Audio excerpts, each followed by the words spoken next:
You're listening to the Angry Marks Podcast Network. Hello and welcome to a special edition of Over the Top Radio. I am your host, Ed, in San Antonio, the home of where this year's Royal Rumble took place last night. And I'm currently joined by absolutely no one. Contrary disappears for a couple weeks at a time. Craig is busy working. Peace Machine is, I guess, teaching. And I don't know how he's a teacher. He's a pervert weirdo. I don't know how he got that job or is allowed to have that job, but somehow he has it. So I'm here. I went to the Royal Rumble last night, which was an awesome show, a highly, highly awesome show. I highly enjoyed pretty much everything on the show. I don't think there was anything too bad. Probably the worst match was probably Sasha against Nia Jax, and I think it was better live than if you saw it on the network because apparently they did commercials, and I think they did a commercial through some of Sasha's offense. So it mainly looked like, apparently it looked like a squash to people watching at home. So that was probably the only thing that wasn't great. Nia Jax sucks. I'm sorry. She's just horrible. You know, I know a big giant's supposed to be kind of slow and poddling. I just made up a word there, I guess. But supposed to be slow, take her time. She's too damn slow. She takes too much damn time. She doesn't have the instincts to do like Andre the Giant or the Big Show and tell a story while they're being slow and pondering. She just is just slow and pondering, and it's boring, and she sucks, and she's horrible. And if they wanted a monster, they should have hired Havoc or Vanessa Craven or probably even a few other indie girls that are so much better workers. But, you know, she's the Rock's cousin, so they gave her a break. And, yeah, she's horrible. She's almost as bad as Dana Brooke, who thankfully wasn't on the show. But anyways, what I'm going to do tonight, or this morning, is since I don't have a co-host and I really needed to do a show this week, we've been slacking way too much lately, is what I'm going to do is I'm going to rewatch the actual Royal Rumble match itself and make comments throughout the match and observations. And hopefully I won't suck too bad because I hate doing shows by myself. It kind of sucks. Kind of hard to do it, you know. So anyway, thoughts on other matches. We got there during the opening match of the pre-show, which was the 6-woman match between Alexa Bliss, Mickie James, and Natty against Nikki Bella, Naomi, and Becky Lynch. And like I say, missed part of it, but it was pretty good. It looks so stupid when Naomi does those speedball Mike Bailey kicks, but I guess he's banned from the country, so she can get away with it doing it because no one else is really doing them here. But it looks kind of dumb. But anyway, Naomi got the win on Alexa Bliss, which I hated because Alexa Bliss is my favorite WWE women's wrestler currently. Not the best technical wrestler, but by far the hottest girl they got. And as big of a women's wrestling fan that I am, I do judge on looks also, and she does have the best looks. So big Alexa Bliss fan, but she got pinned. But, you know, it sets up a match for the next pay-per-view, which you got to do. So I'm not going to complain too much about it, even though, you know, she should win everything. She should be like the most undefeated. She should have like a Goldberg streak as far as I'm concerned. But anyway, so the babyface is won and sets up stuff for the next show. Other pre-show match had Sheamus and Cesaro, and they defended the titles against Luke Gallows and Carl Anderson and Luke Gallows. And good match. I really like Sheamus and Cesaro as a team. It's a good mix with the heel-face duality between the two of them. And Carl Anderson is awesome. Luke Gallows, he's okay. But, you know, Anderson, he's awesome, even though I don't think he's ever won a match in WWE because, you know, he's the small dude. But anyway, we have new tag champions. That's Sheamus, one of the refs that was in the ring, and the second ref ended up making the pin when Gallows and Anderson got the pin. So they're the new champions, and, you know, I guess you had to give it to them because they would have absolutely no credibility. They had very little going into this match because they've lost so many times. But, you know, they got the win, so they're champions. I really wouldn't have beat Sheamus and Cesaro this soon, though. I really enjoyed their act and stuff. The next match was, once again, the Nia Jax Sasha Banks match. And like I say, it's the worst match. I mean, they were off cue on a couple things very early, and just it kind of came out of nowhere. I was actually shocked that they beat Sasha Banks like that, because she just basically got pinned clean decisively, and that was kind of a shock. So that was the 3 matches on the pre-show. The pre-show lasted like 2 freaking hours. I don't know why you need a 2-hour pre-show. Jesus Christ. Especially when you're doing almost a 4-hour pay-per-view.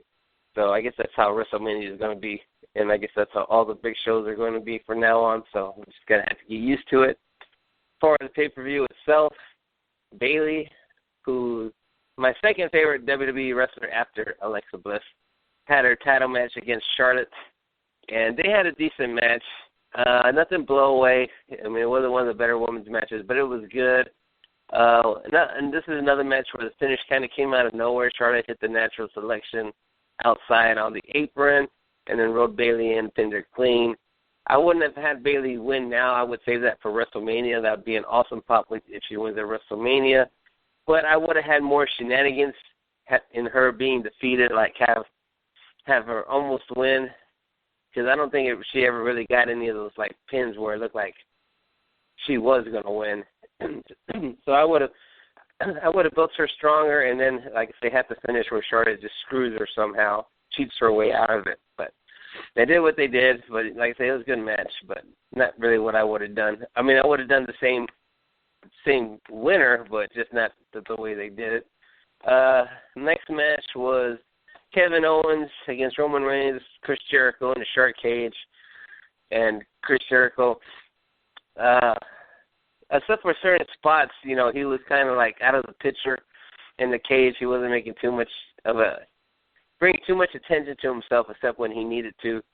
And this match is weird because basically the way you think this match is going to be, okay, Jericho's going to be up there, Roman's going to be kicking Owens' ass, Jericho's going to have to throw down some kind of weapon, brass knucks, chain, roll a quarter, something, to Owens, but somehow Roman will end up with him. Roman will use it against Owens. He'd win, and then you'd have a reason to have Owens, Jericho at WrestleMania against each other, because Owens would be mad that Jericho fucked it up for him.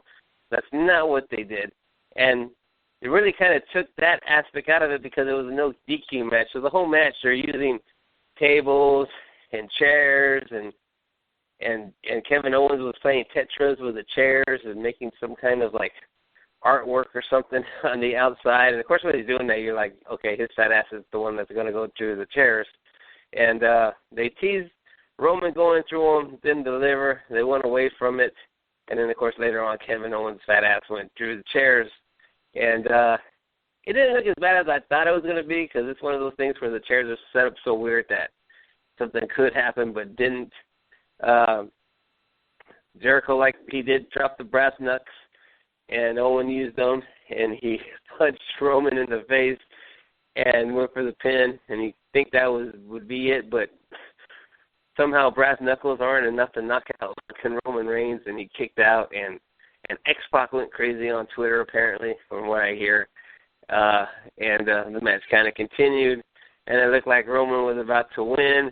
And then Braun Strowman was the fucking biggest hero of the night, and he interfered and kicked the shit out of Roman Reigns and threw him onto one of the announce tables, which didn't break, and he kind of hit the corner, so, you know, Roman hit that thing pretty good. Good thing he has a fucking flak jacket on. You know, I don't know why it's fair that he gets to wrestle in a fucking flak jacket. I mean, Jesus Christ, things can defend bullets, and how you going to hurt a dude with punches and bare skin and bone and shit, so... Anyway, so Roman didn't win. People were happy. It kind of was confusing because you kind of know they're leading up to Jericho Owens at WrestleMania, but it didn't happen now. I guess it happens at the next pay-per-view, and they'll somehow built to that. But it kind of like, you know, Meltzer's reporting that it's going to be Roman against Undertaker. So when this happened, you're kind of like, okay, what happened with that? It looks like now it kind of looks like Roman against Braun Strowman, and everyone's favorite Twitter troll, Robert, was asking Meltzer what was up with that finish, and I thought, you know, that it was supposed to be Roman's Undertaker. So then after that match, they had the death spot match, which was basically the restroom break in the dome. I literally saw people, shitload of people get up and go to the concessions in the bathrooms, and very little heat for this match. They got loud a couple times of it, and it was a decent match. I mean, I really like Rich Swann. I really like Neville. Neville's been awesome as a heel. The only thing it kind of takes away from some of his best moves that he can't do, but he's kind of he's reinvented the cruiserweight division since his return. It's been a little better. Like I say, the match was good, but nothing spectacular. That's the one thing that they're fucking up with this division. It's supposed to be dudes who do flippy doos, and they really don't do flippy doos. So it's like, you know, they're not really getting over to where, like, the cruiserweight division in WCW used to be, when they used to just go out and have all these badass matches and be innovative and do crazy shit. You know, it's basically watching little dudes have the same matches as the big guys. So, anyway, it's doing better. But like I say, this was a restroom break match there live, and very quiet at times during the match also. And Neville is the new cruiserweight champion, so that's good. And hopefully they can bring in Tozawa and Metalik and have some better matches. So then that led to the SmackDown match, which I think was the only SmackDown match on the main card, and John Cena, AJ Styles. This match was freaking awesome. One of the best WWE matches I've seen in a long time. They just kicked at it. They just did everything to each other. I mean, AJ must have took like four AAs, one of them off like the top rope or second rope, and kicked out of almost all of them to the end, where he thought Cena finally hit two of them in a row and pinned them. And awesome spot where they were just trading submission holds back and forth. Like, there must have been 4 or 5 different submission holds, and the place is going fucking crazy for submission holds. So that was fucking awesome. And unlike the Roman Reigns and Owens match, they had no fucking smoke and mirrors. It was all wrestling match, and it was awesome. And it just shows that you don't need to have a whole bunch of bullshit to have a great match. You just need to have 2 great wrestlers. And, you know, for all the people who bash Cena and say he's not a good wrestler, how is he not a good wrestler, and he's constantly in the best matches of the shows for years? So, you know, I'm on Team Cena, and if you think Cena can't wrestle or sucks, there's something wrong with you, and you need mental help. So what I'm going to do for the rest of the show is I got the network queued up, and it's working for me. It doesn't think I'm in India, like apparently it thought for some people, and told them they had to wait 24 hours. So I'm going to start this match here, and here he goes. So we got Chris Jericho and Big Cass in the ring. And I really thought they were going to give Cash this big push, because him and Enzo came out and they were doing their spew, and they were really awesome. And Cass was, who not the best promo, was even awesome. And the way he was so thinking, okay, he's going to get the Iron Man spot. He's the guy who's going to be the surprise guy who's going to like look good and be awesome. And it didn't quite end up being that way, but you know, he started off on Jericho, beating the crap out of Jericho and throwing Jericho around. And many times during the match, Jericho would just, like, disappear for, like, long times. I guess they knew he was going, but he was the Iron Man of the match. And, you know, Chris Jericho's not as young as he used to be. So, you know, he needed some breaks, so he got a few breaks in there during the match. But him and Cass started off pretty good. And, yeah. And then, you know, of course, it's the Royal Rumble, and supposedly it's 2 minutes, or you don't know if it's 2 minutes or 1 minute or 90 seconds, because they only show the timer for, like, the 10-second countdown. So it's kind of hard to tell. Like, the first one, it seemed like, first few, it was like they were doing about a minute, and then some of them would do more, and some people kind of think they don't like that. They think it should be actual 2 minutes, but they kind of plan everything around high spots. So, like, Cass got a big boot right before, like, the countdown came down. And then, so, like, now we have, like, the third entrant, coming in, and it's Kalisto. So he's, they really saved the big guys toward the end of this Rumble, for the most part. and they kept everyone, there was very little interaction between a lot of the main ones, so they really kept it, like, interesting. I mean, it was always, like, something going on. So Kalisto came in like a ball of fire, running around everywhere. He did all right, bouncing around like a little pinball against Jericho and Big Cass. And it was okay, they're starting off at a slow pace, kind of, saving the big stuff for later.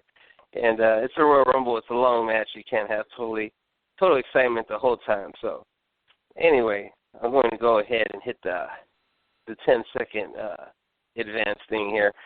And Kalisto's still running wild, but got big booted by Cass. Cass did look good for like the first few minutes. And then once he got some lower talented guys in there to work with, it wasn't as good, and then he started to get tired. So now we got the camera coming down again, and everyone's standing up, counting it down for the thing. And let's see, we got entrant number 4, and entrant number 4 is Mojo Riley.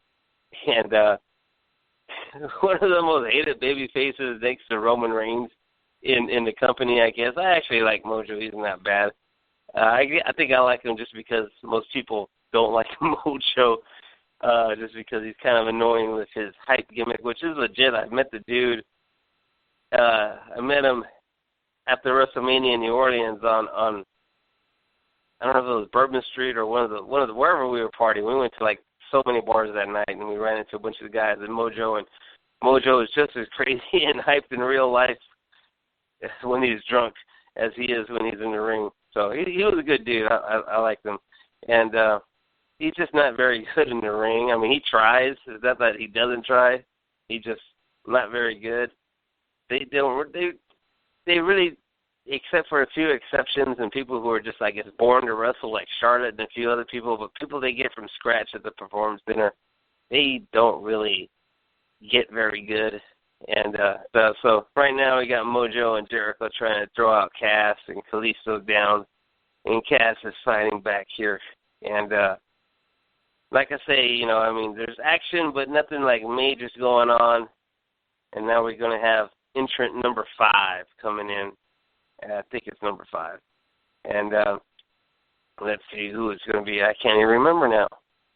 And that was there live. And, Jack Gallagher, I don't know exactly how you say it, but little pasty English dude comes running down with his umbrella. And the one thing about them doing the Rumble in the Alamo Dome is he just barely got into the ring. I mean, they had to come a long ways, man. And there's something that happened that, just not too long ago I listened to the Brian and Vinny show and then the Wrestling Observer with Dave. And they all left out something that I'll bring up in a few minutes here. But, he's got his umbrella and he's using it to beat up everybody.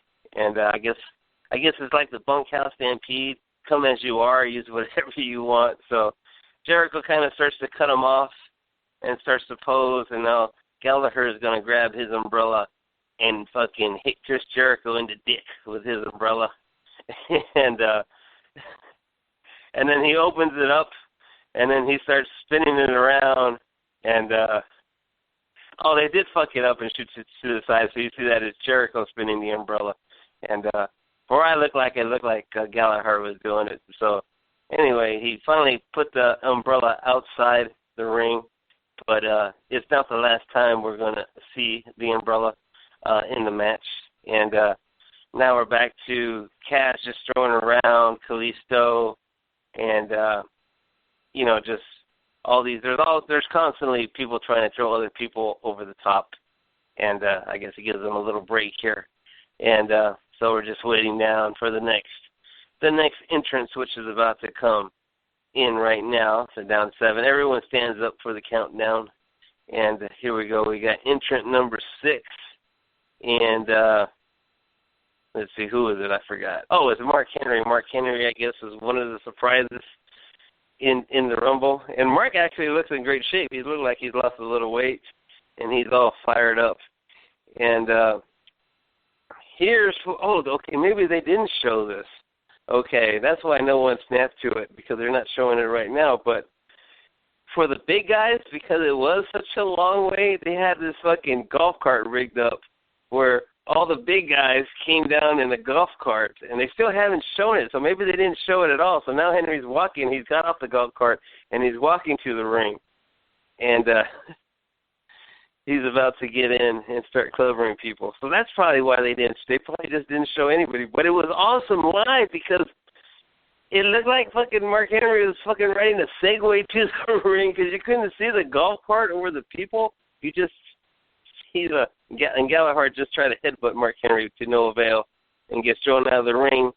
And now he's going to grab his umbrella and he's going to go to the top rope. So, yeah, basically, they had like some handle things set up on the golf cart where they could hold on to so they wouldn't fall down, kind of like that one WrestleMania where they were, in the whatever it was that was taking them to and from the ring. So that's what they did. Like I say, but you couldn't see the cart standing up. You thought fucking Mark Henry was just riding this giant Segway, and now Gallagher jumps off the top rope with the umbrella open, gets caught by Mark Henry, and then thrown off the top rope. And somebody on the writing staff must have just watched Mary Poppins or anything because he did a Mary Poppins spot. And that was actually the first big super highlight of the Rumble was the Mary Poppins spot with Jack Gallagher. And now we got another person about to come in. And let's see, number 7, it's Brawny the Strowman, who really looks like Ogre from Revenge of the Nerds. Every time I see him, I just wanted to say nerds. So anyway, and yeah, they start showing him walk to the ring, but then they cut away, and now they're just showing the ring. So he really looks funny because he was like he looked like he was a giant riding the tiny Segway to the ring, and so man, it was so I can't believe they cut that out because it was just so awesome them riding this fucking cart to the fucking ring, dude. So that's why nobody noticed it. That's actually kind of hilarious. So now we got Mojo's kind of getting a little heat on Strowman, but he's about to get cut off and slam.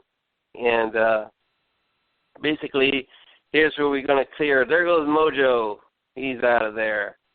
And this is where they kind of made Strowman look like the first real dominant guy. And there goes Cass, goes flying out of the ring. And I was kind of like I say, I thought they were going to give Cass a lot more, but they didn't. So now Kalisto's trying to still attack Strowman, and now Kalisto is going to go flying out of the ring, I think. Yeah, he's about to go flying out of the ring, and now we're going to whoa, he chunked the shit out of him. And now we're going to have the big stare down between the big Brawny, the Strowman, against Mark Henry. And Mark Henry, he's lost a little weight, but he's older, but he's one of those guys that he looked at me just in any kind of the meanest way, I would fucking run. It's like, fuck that. I'm out of here. I ain't fucking with Mark Henry. But Mark Henry is about to go out. So that leaves, and Chris Jericho is already taking one of his first breaks, hiding outside the ring, and he's letting Braun Strowman just stand there and celebrate as they count down to the next person. And let's see who the next person will be. I already lost what number they are. Let's see here. It's got to be like 8 or 9 maybe. And they're not showing it on. You could see it like on the ramp. Oh, here it is. He's number 8. Sami Zayn, who they've been making look like the biggest goofball on TV. So Sammy, I guess, is in the doghouse, but he's still awesome. So these guys have been feuding, and he was over big time. Everyone in the building started chanting "Olay," and Sammy is awesome. He's a fiery fucking babyface, and yeah, he's great. But he's up against the big monster Braun Strowman here, and so now it's down to the two of them. I'm gonna hit the 10-second thing here, and Braun is just kind of throwing Sammy around, but Sammy's playing dodge, trying to stay away from the big man. And now he's trying to throw him out, but a little, not too effective. Gets thrown away, and Jericho's still hiding on the outside. He's not hurt. He's just out there. He's just standing there and not doing anything, being smart. And so the Strowman's just kicking the shit out of Sammy here. So hopefully the timer will start and we'll get to number 9 here pretty soon. And more devastation by Braun Strowman on Sami Zayn. And here we go. Here's the timer. Everyone's standing up to see what's going on. And let's see here. It's number 9 here. Who's number 9? I forgot. Oh, the Big Show. Okay. Let's see if they show the golf cart. It's funny because Brian's talking about how it took Big Show forever to walk to the ring. Imagine how much longer it would have took if he didn't have the golf cart. And this one, he really looks funny because he just looked like, I mean, he's huge, but when he was riding on top of this golf cart, he just looked like he was 20 feet tall. And they're not showing it. I don't know why they're not showing it because it was such an awesome visual. They wait till he gets off of the golf cart and then starts walking off. But it was just so cool looking. I don't know why they didn't show that. That's kind of stupid. And Show is taking his time. So like I say, I can only imagine how much Brian and them would have bitched about it if he didn't take the golf cart and shit, because the golf cart was actually moving pretty quick. So I guess they didn't want the big guys to get blown up before they even got into the ring. But we got the stare down between the two biggest dudes in the WWE. And Big Show starts working over Bronny the Strowman and gets a little shine on him. Lord, the shine didn't last too long. He's already out on his feet from a clothesline from Braun Strowman. And Braun's got his mean face going on. And they are putting over Braun. He's pretty good. I've highly enjoyed everything they've been doing with him ever since he suplexed the Christmas tree. That was fucking phenomenal. So here he was going to clothesline Big Show. Big Show cut him off. He's going for the choke slam, and he actually choke slammed Big Braun Strowman. And now Chris Jericho is coming back in the ring and goes for a code breaker but gets caught. And now, boom, knockout punch. And now Chris Jericho is going to roll out of the ring and take a second break. And this one he even think lasted longer. So I think he was outside the ring for at least he was in there for over an hour. I think a third of that was outside of the ring. And here comes Braun Strowman picking up the Big Show and dumping him over the oh, no, he didn't totally get him over. But now he's just pushing him over, just manhandling him over. It didn't look too smooth, but he did get the big dude over finally. Or still trying. And there goes Big Show. And Big Show looks phenomenal. He's in the best shape since when he first came out as a Giant. I mean, he's really lost a lot of weight. And a little bit of a stare down. So anyway, Show can go back to working out and getting ready for his big match with Shaquille O'Neal. And the countdown is going down, and now we have number 10. Now for weeks, you hear people talking about, it's got to be Ty Dillinger, the perfect 10. He's so over. It'll be crazy. Everyone will be chanting 10, 10, 10. And if he doesn't come out, everyone will get pissed off. And I swear to God, I was hoping that he would not come out because nobody was chanting fucking 10 during the whole show. No one gave a fuck. And I was getting ready to tweet, all you people who thought it was going to be Ty Dillinger and thought it was going to be so over, you're stupid. And then it was Ty Dillinger at number 10. And he did get a good pop, but I think had he not come out, I don't think no one would have really gave a shit. Just because they were chanting at NXT, there were 7,000 people at NXT, whereas they announced 52,000, and they had the two end zones sides. Well, one of them was going to be blocked off because of the stage and everything, but the other one, the upper deck was blocked off. I was on the hard camera side where the cameras are facing so I couldn't see the upper deck there, but apparently they had that one blocked off too, and the people who bought tickets there supposedly got an upgrade, but they got like horrible floor seats, so it really wasn't an upgrade.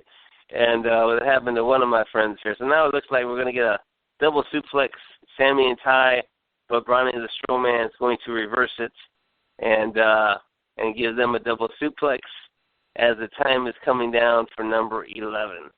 So let's see here. Oh, James. Oh, this is also one of the best parts. Is James Ellsworth. He comes out. He's all fired up. He's got Carmella with him, and she's looking really hot. She was the only girl that came down to the ring. All the other ones just said goodbye at the ramp and then went backstage. But Carmella's coming down with him. Ellsworth he went from being all fired up to now he doesn't want to get in the ring because it's Braun Strowman and Carmella's trying to push him in the ring and get him going. And, you know, you got to give it to Ellsworth. He's smart here. He doesn't want to get in the ring with Braun Strowman. And he's fucking scared for his life. And Carmella's doing everything she can to get him in there. And Braun is just chomping at the bit to get a hold of this fool. And James Ellsworth is like, fuck that. And can't blame the dude. Can't blame the dude. Even if it meant if I could fuck Carmella if I had to get in the ring with Braun Strowman, I'm not doing it. I don't give a fuck. Anyways, the other guys kind of came over and they almost tossed Strowman out, but he didn't do the skin to cap, but he held on to the top rope and kept his feet from touching. So a little athleticism from the big man, and now he's taking out Sammy and Ty and going back to wanting to get Ellsworth, but Ellsworth still won't come in. And let's see when they go to the countdown here. Okay, here's the countdown. Here's the timer. And we're going for number 12, I believe. And let's see here. Okay, it's Dean Ambrose. There was a big pop for Dean Ambrose when his music hit and he came out. And Dean's awesome, so he's coming to the ring.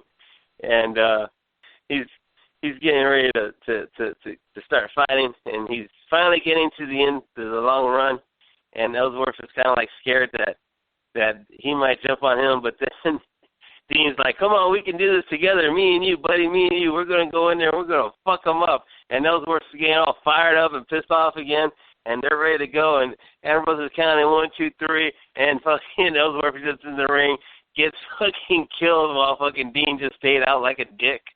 And he's just out there watching from the outside as Ellsworth gets killed, and he gets picked up for a big-ass chokeslam and went straight down on his head. Poor dude. Looked like he fucking just died there.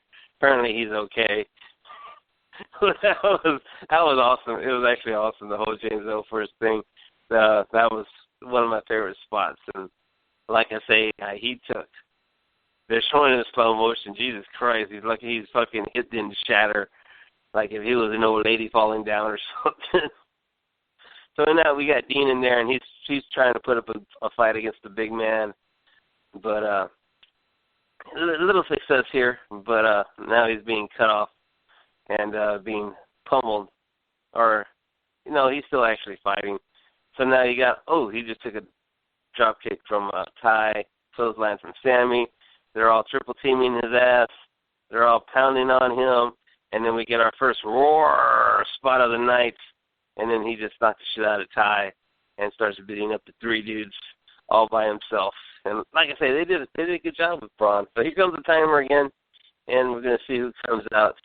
And like I say, even though I was there live, just not even fucking 12 hours ago or less than 12 hours, I don't even remember who the fuck came in. So now we got 13, and it's the Lone Wolf, Baron Corbin, who I'm not a big Corbin fan. I just don't really see that much in him. I don't think he's that great yet. I think he came in too soon, and he's got it. He's smart. He's got his hair like totally wet down, so it doesn't look as bad because usually his hair looks pathetic because for his age, his hair is so thin. It's like, you just shave the shit off, dude. It looks fucking sad. But we got our second big war spot of the night.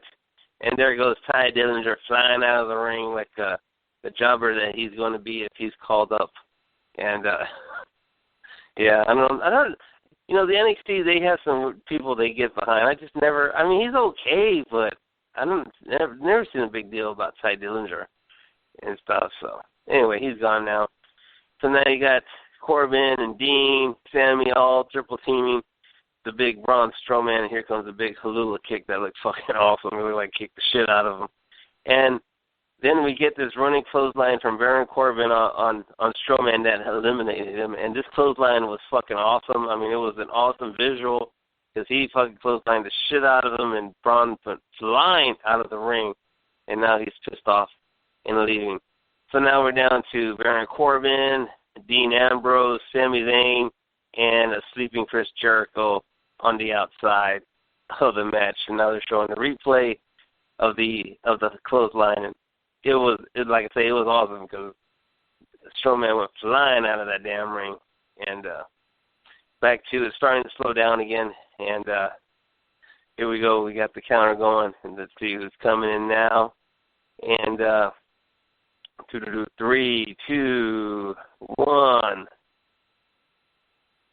Oh, it's number 14, and it's the first member of the New Day. It's Kofi coming to the ring, and I'm sure everybody's wondering what the big spot was going to be. He's kind of he's kind of jumped the shark in a way that how's he going to top the shit that he's done in the past? It's like there's no way, so everyone's going to be disappointed. And there was like one Kofi spot, and like I say, it wasn't the best. It was okay, but it wasn't that great. And at this point, I was making fun of my one buddy because the one guy I went with, he's a very casual wrestling fan, and but he'll go with me every once in a while to the show. So we went to a show, and it was when Kofi was still new to the company, and everyone was chanting Kofi. But my one buddy asked this kid next to us, "What are they chanting?" And the kid, he said Kofi, but it sounded like he said cold feet. So the next thing I know, I'm hearing my friend chant, cold feet, cold feet. And I'm like, what the fuck are you talking about?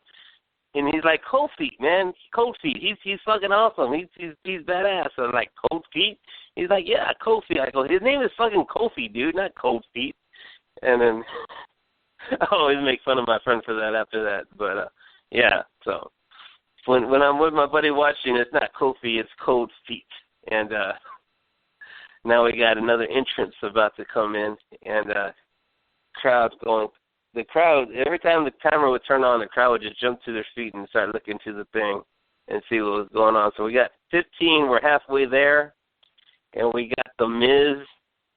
And holy shit, Maurice, God damn! Oh my gosh, you got a camel toe going too. Holy shit, fuck, dude. And he just got a kiss and a little fucking grab ass. And I like The Miz, but if you don't like The Miz, you at least got to respect the dude because of his piece of ass that he has. I mean, Jesus fucking Christ, Maurice is fucking hot, dude.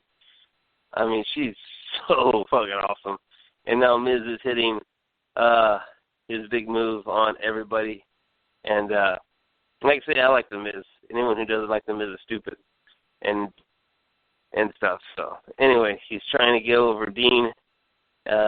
Dean's not going over yet, and going to go ahead and hit the 10-second thing here, and he's doing the Daniel Bryan kicks. But anyways, Baron Corbin just did this badass spin side slam on the Miz. That was pretty awesome. So now we got Sammy, Miz, Corbin, Cold Feet, Dean, and Chris Jericho still sleeping on the outside from the big knockout punch. And Corbin's in control as most of the guys are beat down right now. And there you can see it. You can see his bald head. It's like, come on, dude, just get some fucking hair plugs or shave that shit off. Oh, here's the Kofi spot. He's on the top rope, and Corbin's about to. What the fuck did he do to him? Did he kick him or did he fucking? Oh, Kofi, he backed up onto the post, which is the posts are a lot bigger now. And he just kind of looked like he was going to fall back, but kind of hit it with his chest and just kind of hung on and stayed on. So an impressive spot, but when you've seen the other shit he's done, it wasn't really nothing. And so people were kind of disappointing, like one guy in a row, that better not be the spot. It's like, well, what the fuck you want the dude to do? He can't fly for real or anything. It's like, what are you going to repeat shit? So anyway, we got the counter coming down. Got number 16, I believe, is coming in. And let's see who number 16 is here. Oh, it's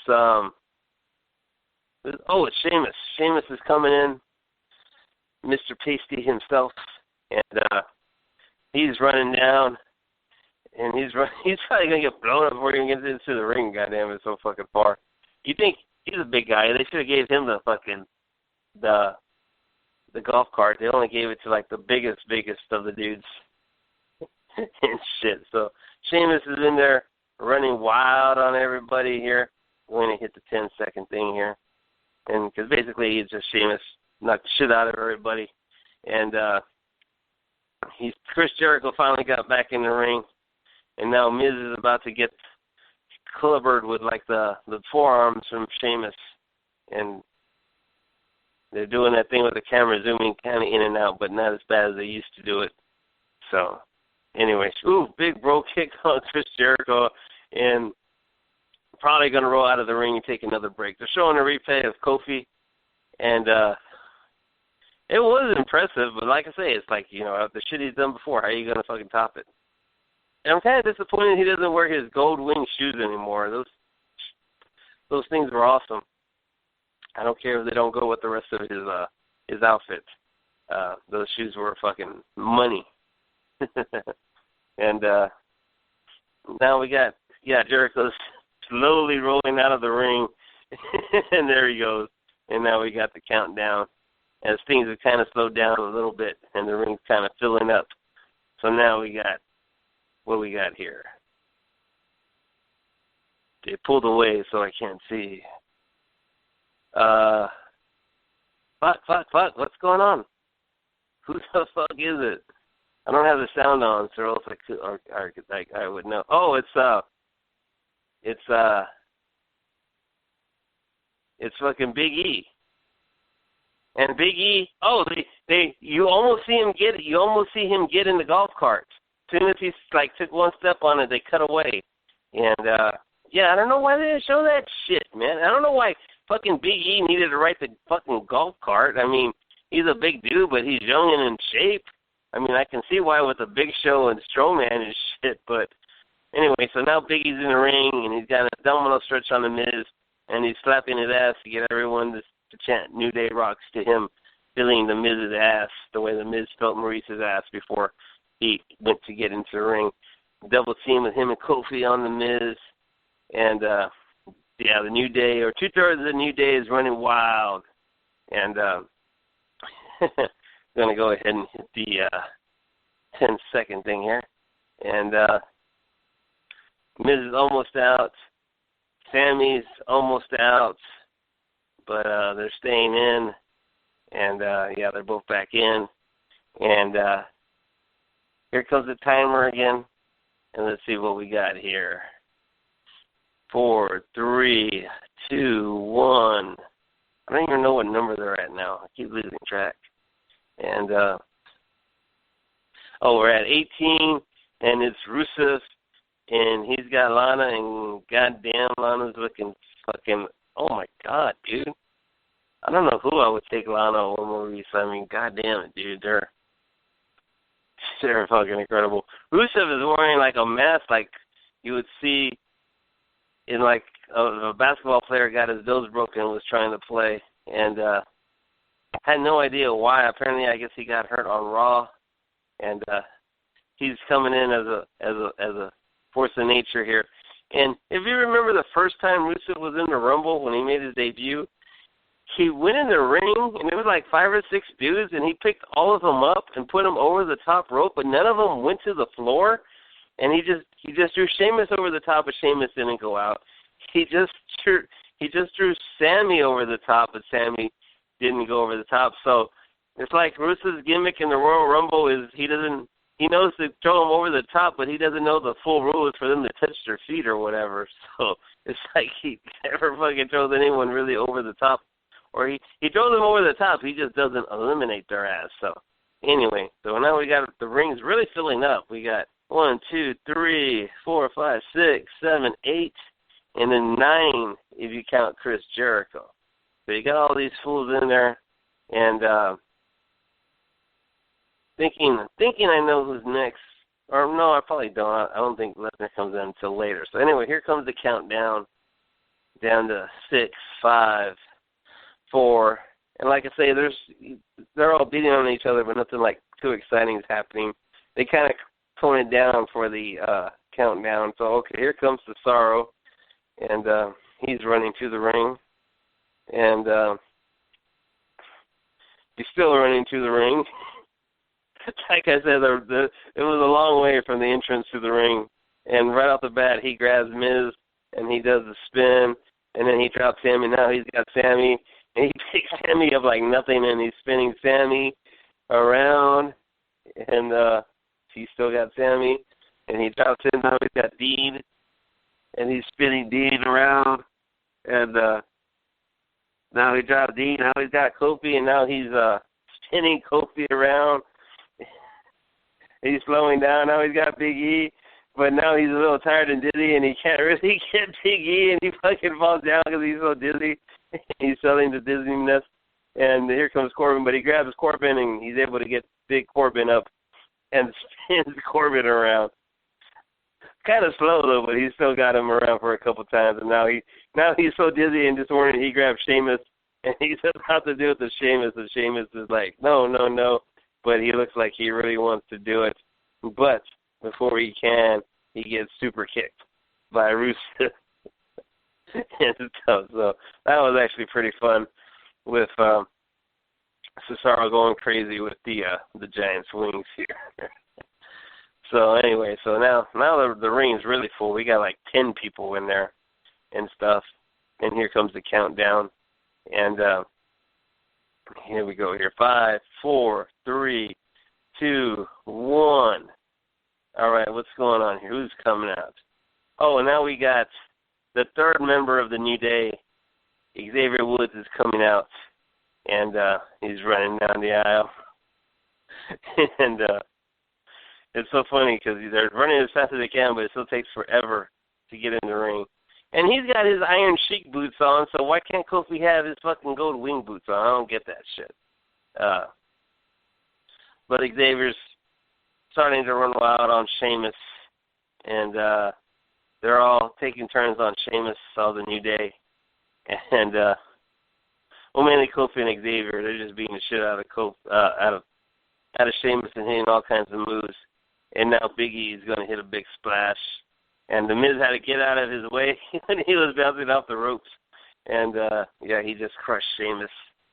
And it wasn't as bad as when he crushed Bubba Ray right in the face when they were on the outside. So Cesaro's trying to fight the New Day.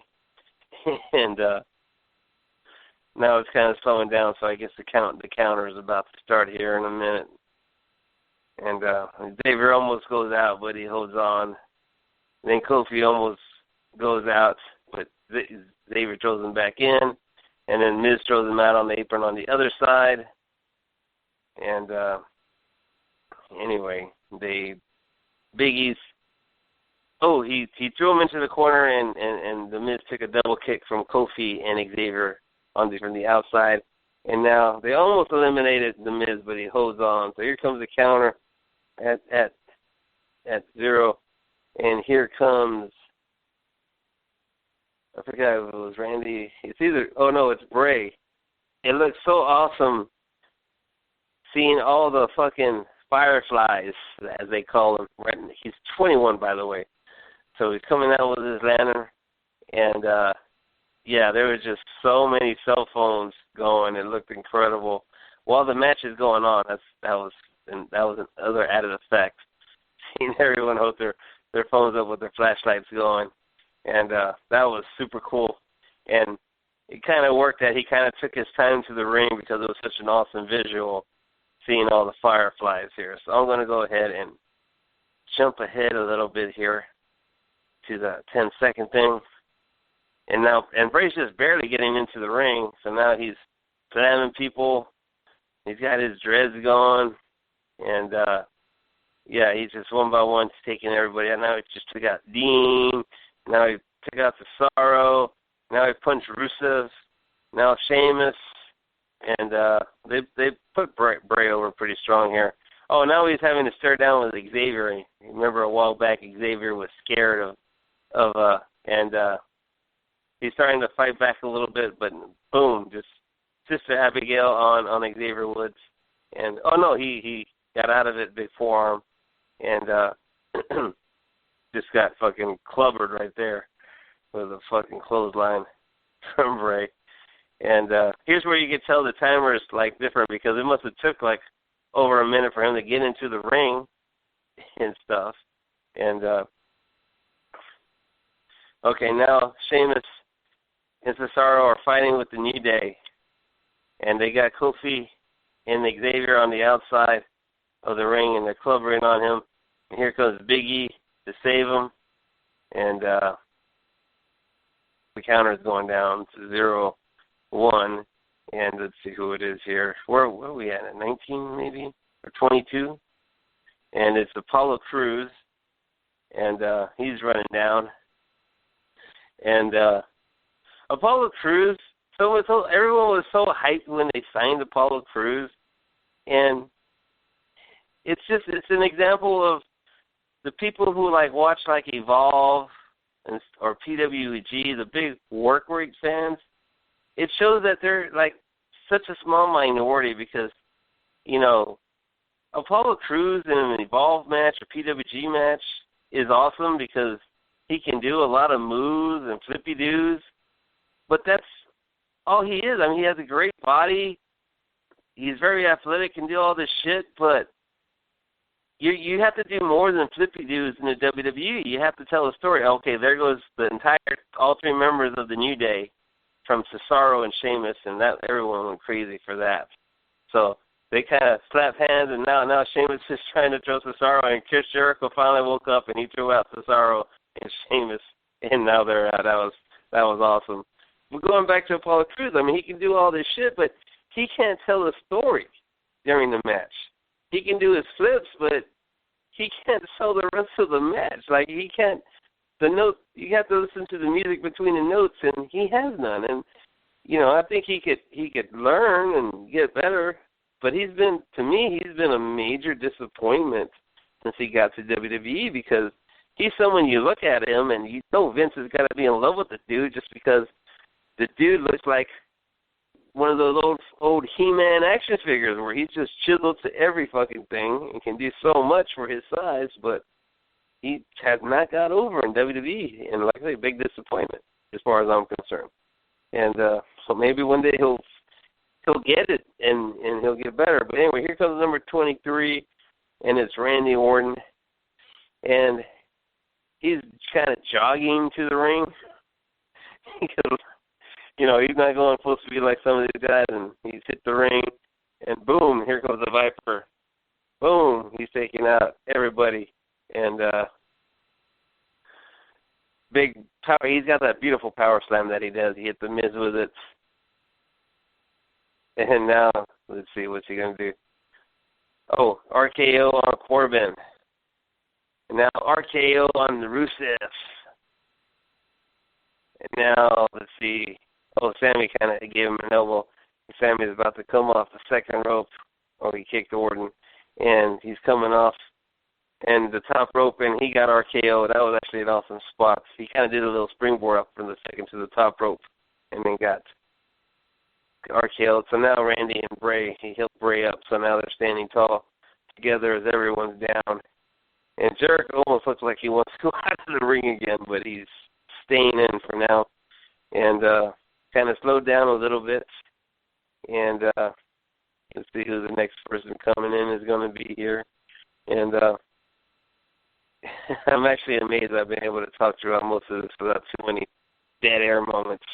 And we got the countdown coming down, and we're at 6, 5, 4. Excuse me, I had to hit my Evan Bourne gimmick. So 24. Oh, we got Dolph in. I haven't liked Dolph in years. I just don't. Dolph doesn't do anything for me anymore. They just buried him so much. It's like, how can you care about this fucking goof? And he's talented. He thinks he's Shawn Michaels, by doing the moves, but Shawn Michaels, he had the music between the notes and belts. He doesn't have that at all, dude. He's going like a million miles an hour, and it's just sloppy at times. And he does have a good super kick. There's a super kick party going on. There ain't no party like a super kick party. And he's attacking, he's supposed to be a new heel, but he's attacking everybody, which it is a Rumble. I mean, it's kind of understandable, but it's like he should kind of attack the baby faces first. So he's almost getting eliminated from Dean here. So there's actually a lot of people in the ring now. I don't even know how many. Let's see here. 1, 2, 3, 4, 5, 6, 7, 8, 9, 10. There's about 10. They've been kind of at that number for a while. Let's see here. Okay, here comes the countdown. And forgot where we're at. And let's see here. 2, 1. Okay, here comes Luke Harper. So now we got the entire Wyatt family coming on. And you think they give big-ass Luke Harper a fucking ride on the fucking golf cart, but they're not. So they got this giant fucking hillbilly dude running to the ring. And Orton's looking at him because he's kind of had some beef with Orton. And they're looking like they want to get into it. So he's coming in, scoring off. Well, actually, he jumped on Apollo Crews first. And kind of running wild a little bit here. Let's see what's going on here. I forgot when they did the fucking big square off. Okay, there goes Apollo Crews. He's out. And now, okay, they're staring at each other again. And now Luke has these great fucking. Luke's awesome. He's so awesome. I wish he'd get a better push. And now Bray's trying to hold him back and tell him, chill out. We're a team. We're a fucking family. And Randy's kind of smiling at him. And Bray's trying to play peacemaker, and Bray takes a fucking spinning clothesline from Luke. And now Luke is fucking jumping up on Randy and kicking Randy's ass. Big boot to Randy. And he was over as a babyface when he came out. I mean, such an awesome dude. I mean, and he's actually a big Ed in San Antonio fan. He's I don't know if he still is, but I would assume he's still a member of the website. And yeah, he's a big, like I say, he's a big Ed in San Antonio fan, so that makes him all right in my book. And he's about to give Bray the Sister Abigail and gave him the kiss, but before he could deliver, Randy hits an RKO out of nowhere. And now most of the guys are kind of like laying down, kind of beat down. So there's a lot of guys in there now. So I think I know who's coming in next. Here comes the countdown. 6, 5, 4. Dean's just turning in a circle looking for someone to jump on. Finally decided to jump on Corbin. So, yep, here it is. Place went fucking crazy. Everyone stood up. Here goes Brock Lesnar, because shit is about to go down. And there goes the pyro, and the big man's coming to the ring. And, yeah, everyone was going fucking crazy, dude. I was fucking standing up, jumping up and down, because I knew I was about to see a can of whoop-ass get open on. And he's just taking his time, walking down. Paul Heyman strutting behind him, smiling, as cocky as he can be. When you're walking next to Brock Lesnar, I guess you can be as cocky as you want to be.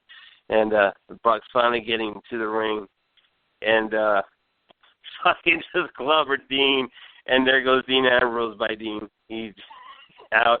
There goes Ziggler, threw him out like nothing. And just German the fuck out of Rusev. German the fuck out of Chris Jericho. German Baron Corbin. F5 on The Miz.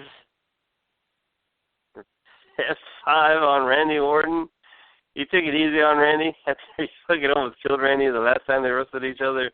So now Brock Lesnar is standing tall and everybody's down, and he's just fucking waiting for somebody to get up. I mean, the carnage is just everywhere. They're just like 10 dudes just laying down, unable to get up. And Brock is just just standing over all of them. And here comes the timer. And everybody figured this was going to be Goldberg, so everyone was kind of chanting Goldberg. And here comes the timer. In 3, 2, 1, and the swerve. As it wasn't Goldberg, it was Enzo Amore. So I love Enzo. He's fucking wacky. And saying they didn't want to eat no chicken after that commercial they did earlier, but I want some. I'm gonna go get me some gold chicken from KFC tomorrow. So Enzo's running down his full blast, and he's all fired up, and not very smart because it's like he's not afraid of Brock Lesnar. Brock's like, come on in. He's laughing at him, and here comes Enzo, all fucking acting all tough, talking shit, getting all fired up, taking off his T-shirt to show his not muscles, and he's fired up, man. He's ready to go, certified G.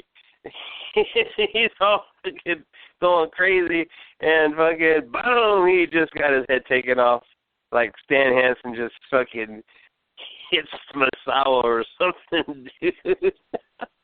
And there goes Enzo Amore. I thought they might have gone to try and break the record, but he's out of there. And now he's suplexing. He just threw Sammy across the ring on that suplex. Replay of Enzo getting his head taken off. There goes Chris Jericho again. And fucking beast. And now he's fucking pounding on Rusev. And just suplex the shit out of Rusev. Here comes the timer again. Okay, so now everyone knows, okay, now it's almost guaranteed it has to be Goldberg. And people are like, you could tell that people know it's going to be him. So there goes the buzzer. And yes, it is Bill Goldberg at number 28. So we're almost done here. And there goes all the sparks. And it's amazing how Goldberg can stand in those sparks, man. I don't know. I don't think I'd want to do it. I think my beard or hair would catch on fire. And it just stands in the middle of like nothing. And then he breathes out it looks like he hit it. It looks like he was taking a hit off his Evan Bourne gimmick pen while the sparks are going on, and then a big puff of smoke comes out of his mouth. And Brock's like, you see a little bit of worry on his face, but also worry about wanting to kick some ass. And here comes Goldberg. And Brock's fucking looking like he wants to whoop some ass. And the place was buzzing big time. They couldn't wait for fucking this standoff. And Goldberg's getting up and into the ring. And big stare down between the two. And Brock misses the clothesline, gets speared. He took an awesome spear. And Goldberg's awesome in short spurts. Hits up when he has to go a long time. And big clothesline, and there goes Brock Lesnar. So second time in a row, Goldberg make Brock look stupid. So, which is it's kind of cool because you know that means to build up to WrestleMania, Brock is just going to go wacko and kill everybody to build up to this big main event match with Brock or Goldberg. And so now Goldberg's just kind of running wild, and he's very out of control. And he was when he was so green back in the day, but it just worked with him because he's just so intense, and he's still got that intensity, but he's still out of control. And he's going to give a big jackhammer to Sami Zayn. Yeah, boom, hit Sami Zayn with the big jackhammer. And now Bray and Wyatt are pounding on him and stuff. So anyway, I like Brock. He's been doing awesome since he came back.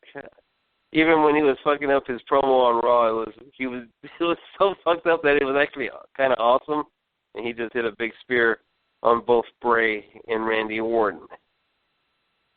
And Goldberg, why do I keep saying Brock? Goldberg standing tall over everybody laying down. And here comes the timer. And there's only basically two people. And you know one of them is going to have to be The Undertaker. So the timer just went down. And then I figured the Undertaker was going to ride the golf cart, but they kind of swerved everybody. I guess he must have been hiding under the ring for most of the match or something, because the pyro's going off on the stage. Everyone's looking at the stage ready with their cameras to take photos. And then all of a sudden, the dead man is not at the entrance. He's in the ring behind Goldberg. And the lights come on. Yeah, he's in the ring. Goldberg's like, what's going on? And he slowly turns, and now we have a big face-off between Goldberg and The Undertaker. And this is a pretty intense moment. And Undertaker grabs him by the throat. But then everybody, well, not everybody, but Corbin and Rusev jump on them. And Undertaker, God bless him, he is getting old, and he's kind of starting to show it. But he's still the Undertaker. He still knows what he's doing. He's still fucking awesome. Anyway, Rusev just went flying out of the ring, and now Baron Corbin goes flying out of the ring. And spear by Goldberg, basically, he hit Undertaker with his head. They would have called a penalty in the football because you're not supposed to do that shit no more. And Luke Harper went out of the ring, and now Goldberg is eliminated by The Undertaker and stuff. So some people might say they're disappointed that the big honchos weren't in the ring in a long time or didn't interact. But to me, it's better. It's just getting a little tease out of everything. So now we got Miz and Samir trying to fight Undertaker, but Undertaker's fighting. So by this point, I totally forgot that Roman Reigns was in the Rumble.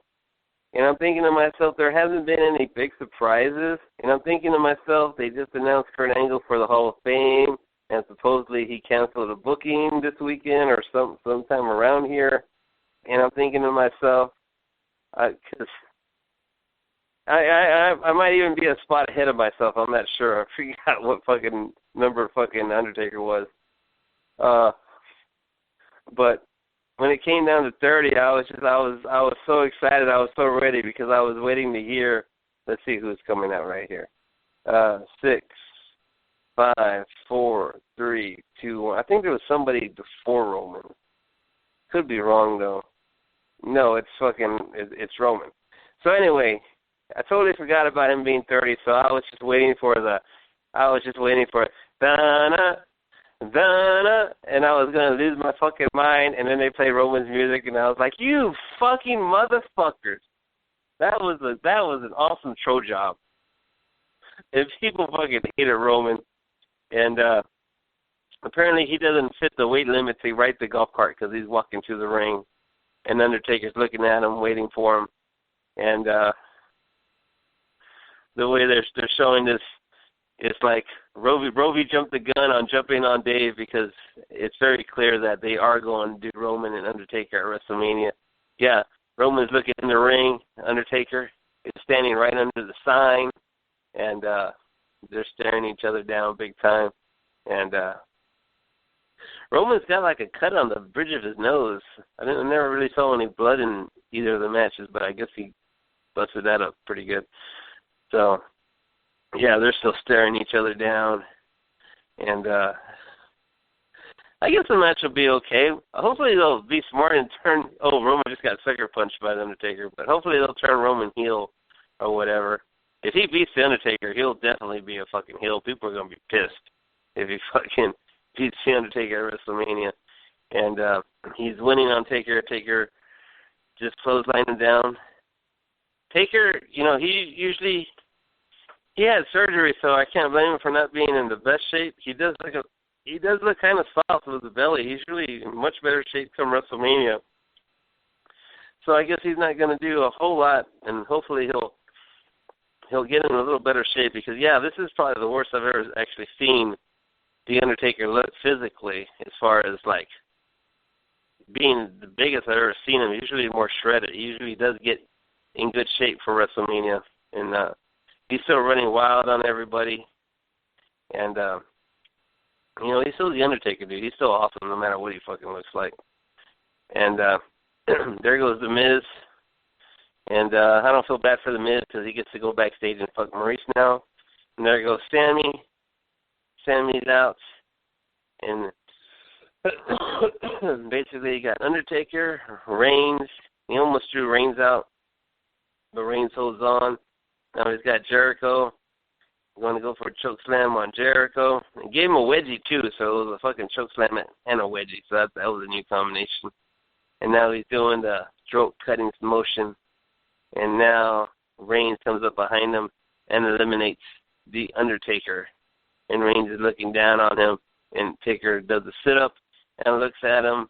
And, yeah, you can tell that it's on for WrestleMania between Undertaker and Roman. And like I said earlier, I was expecting Chris to cost Owens a match, and that would lead to them having their match at WrestleMania. So now I'm thinking everything I can think of for Roman to fucking win. So now I'm thinking, okay, Jericho's gonna win, and that's gonna lead him to challenging Owens for the title at WrestleMania. But that was very short-lived because it wasn't very much longer that fucking Roman got rid of Chris Jericho. In fact, I'm hitting the 10-second thing, and Jericho's down, and Roman picks him up, starts fucking yelling at him and shit like a fucking dick that he is, and there goes Chris Jericho. Or he starts to skin the cat, but then, he actually even forearmed Roman, and now he's going to the top, and this is where Roman flying Superman punch, and there goes Chris Jericho. So then I'm like, damn it, they better not let this motherfucker win again. I fucking can't stand some bitch. But it's him against Randy Orton and Bray Wyatt. So it's 2-on-1, and Randy looks like he wants to sneak up on him, but Roman's realizing that it's him against the two of them, and Bray's smiling, and they're just kind of stalking him down, and getting ready to attack. And they jumped on Roman, and they're beating Roman up here. They're just beating him down. And they got him on the apron, and now Randy's going to go for his draping DDT. And, there goes Reigns down. Boom. And, so they're winning on Reigns, and then Bray just starts stomping his foot all weird, looks kind of funky, and he does a thing where he looks down and stuff. So anyway, he's getting ready to do Sister Abigail gives a kiss, but he kind of gets away. Superman punch on Bray, Superman punch on Randy. Bray comes running at him. He steps to the side and throws Bray out. So now it's down to Roman and Randy Orton. And he's getting ready to do the big spear. He's all fired up. And I'm like, please, God, let Meltzer be right that Randy's fucking winning. And boom, RKO out of nowhere. Randy Orton has such a perfect timing on the RKO. And there goes Roman Reigns. And your winner of the 2017 Royal Rumble going into winning supposedly a main event at WrestleMania. It's not the main event. Everyone knows the main event's going to be Brock against Bill Goldberg. But in one of the main featured matches, Randy Orton gets to fight for the title, and then so they're probably going to do a thing if the plans are correct and Meltzer has it right, where Bray will win the title at Elimination Chamber, and then Randy will challenge Bray at WrestleMania. So we're looking like it's going to be Randy Orton against Bray, Undertaker against Reigns, Goldberg against Brock. I'm not too sure what Cena's doing, or what, I guess it would be Owens and Jericho, hopefully, because Jericho is taking a break. They're having a big rock fest here at the Dome also, and I know Fozzie's in it, so, yeah, Jericho's going to go take his music break. Like Sid Vicious used to take his softball breaks, Jericho's got to take his band break. So, anyway, they're showing replay of the finish, and, I was, extremely happy. As awesome as the show was and awesome as the Rumble was, had Roman won, it would have ruined everything, and I probably would have hated everything, but he didn't win, so it was an awesome show. And then luckily we didn't have too much problems getting out of the building, and then got out of the, we parked. We didn't park at the actual dome. We ended up parking like a couple blocks away at this one house that had a big backyard, and they were just charging $30 to let people park in their backyard. And so it wasn't too bad. I'm sure they were charging a lot more at the dome. So Randy's pointing at the sign. Fireworks are going off here. And anyway, after the show, we got out of there. I dropped my one buddy off. He had to go home. And then I went to this one little Mexican restaurant, and I met up with Chris and Wade and Robin and one guy from Nacogdoches, Texas, talks like a cowboy, and then Wade from Fargo, North Dakota, and then Robin is an English guy who lives in Hong Kong, and all cool dudes. I remember last year I had I was charging for the bus and the Mania dinner, and I get and he was paying for himself and his girlfriend, so he's paying for everything. So I get like a thing that says, okay, you got like 200 Singaporean dollars.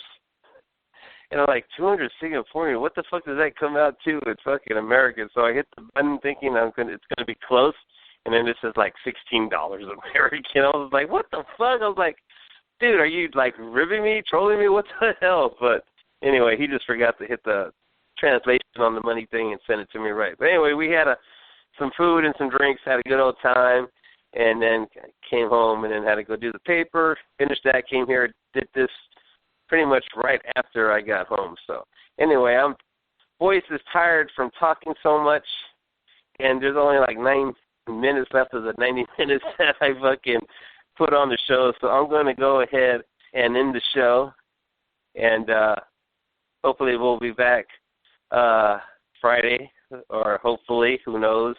It's like I say, Couture disappears for weeks at a time. Craig is always working. Hell, he might have quit the show and didn't bother to tell us. I don't know yet.